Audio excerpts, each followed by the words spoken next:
Expose ಆಗ್ತಾ ಇರುತ್ತೆ, ಇದು ನೋವು ಬರ್ತಾನೆ ಇರುತ್ತೆ, ರಕ್ತ ಕಿತ್ಕೊಳ್ಳುತ್ತೆ. ಮನೆಗೆ ಮಾಸ್ಟರ್ ಬೆಡ್ರೂಮ್ ಇದು, ಸೌತ್ ವೆಸ್ಟ್ ಬೆಡ್ರೂಮ್ ಇದು. ಈ ಬೆಡ್ರೂಮ್ಗೆ ಎಂಟ್ರೆನ್ಸ್ ಈಶಾನ್ಯದಿಂದ ಬರ್ತದೆ ಆಯ್ತಾ. ಈಶಾನ್ಯದಿಂದ ಬಂದ್ರೆ ಇದು ಸೌತ್, ಇದು ವೆಸ್ಟ್. ಸಂಪೂರ್ಣ ಸೌತ್ ವೆಸ್ಟ್ ಅಲ್ಲಿ ಇಲ್ಲೇ ಮಲಗಬೇಕು.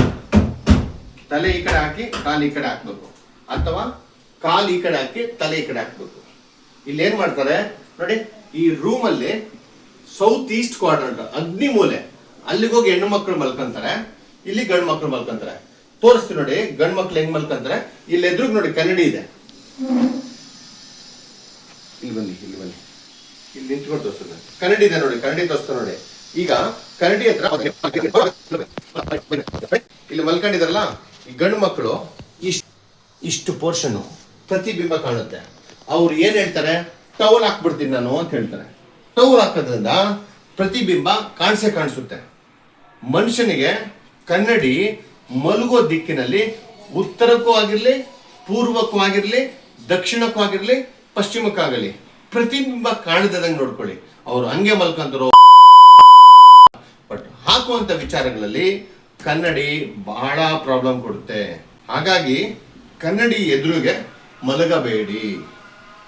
ಅದ್ರ ಜೊತೆಗೆ ಬೆಡ್ರೂಮ್ ಅಲ್ಲಿ ಈ ದಿಕ್ಕಿಗೆ ಮಂಚವನ್ನು ಹಾಕೊಂಡು, ದಕ್ಷಿಣಕ್ಕೆ ತಲೆ ಹಾಕಿ, ಕಾಲನ್ನು ಉತ್ತರಕ್ಕೆ ಹಾಕೊಂಡು, ನಾರ್ತ್ಗೆ ಕಾಲನ್ನು ಹಾಕಿ, ಸೌತ್ಗೆ ತಲೆ ಹಾಕಿ ಮಲಗಬೇಕು. ಈ ರೀತಿನೇ ನೋಡ್ಕೊಳ್ಳಿ. ಈ ರೀತಿ ನೋಡಿದಾಗ ಇಷ್ಟು ಜಾಗ ಎಕ್ಸ್ಪೋಸ್ ಆಗ್ತಾ ಇರುತ್ತೆ, ಇದು ನೋವು ಬರ್ತಾನೆ ಇರುತ್ತೆ, ರಕ್ತ ಕಿತ್ಕೊಳ್ಳುತ್ತೆ. ಇದು ವಿಜ್ಞಾನ, ಮೂಢನಂಬಿಕೆ ಅಲ್ಲ.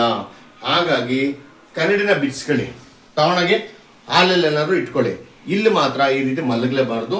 ಸೌತ್ ವೆಸ್ಟ್ ಅಲ್ಲಿ ಈ ಜಾಗದಲ್ಲೇ ಮಲಗಬೇಕು. ಈ ರೂಮಲ್ಲೂ ಈಶಾನ್ಯ ಭಾಗ, ವಾಯುವ್ಯ ಭಾಗ, ಆಗ್ನೇಯ ಭಾಗ, ನೈಋತ್ಯ ಭಾಗ, ಈ ಪೋರ್ಷನ್ ಇಂದ ಕವರ್ ಮಾಡ್ಕೊಂಡು ಮಲ್ಕೊಳ್ಳಿ.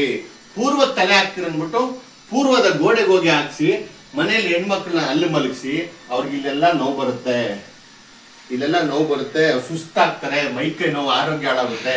ದಯವಿಟ್ಟು ಹೆಣ್ಮಕ್ಳನ್ನ ಬೆಂಕಿ ಜಾಗದಲ್ಲಿ ಕರ್ಕೊಂಡೋಗಿ ಮಲಗಿಸ್ಬೇಡಿ. ರೂಮಲ್ಲೇ ಈ ಸ್ಪಾಟಲ್ಲಿ ಮಲಗಿಸ್ಕೊಳ್ಳಿ. ನೋಡ್ಕೊಳ್ಳಿ, ಹುಷಾರಾಗಿ.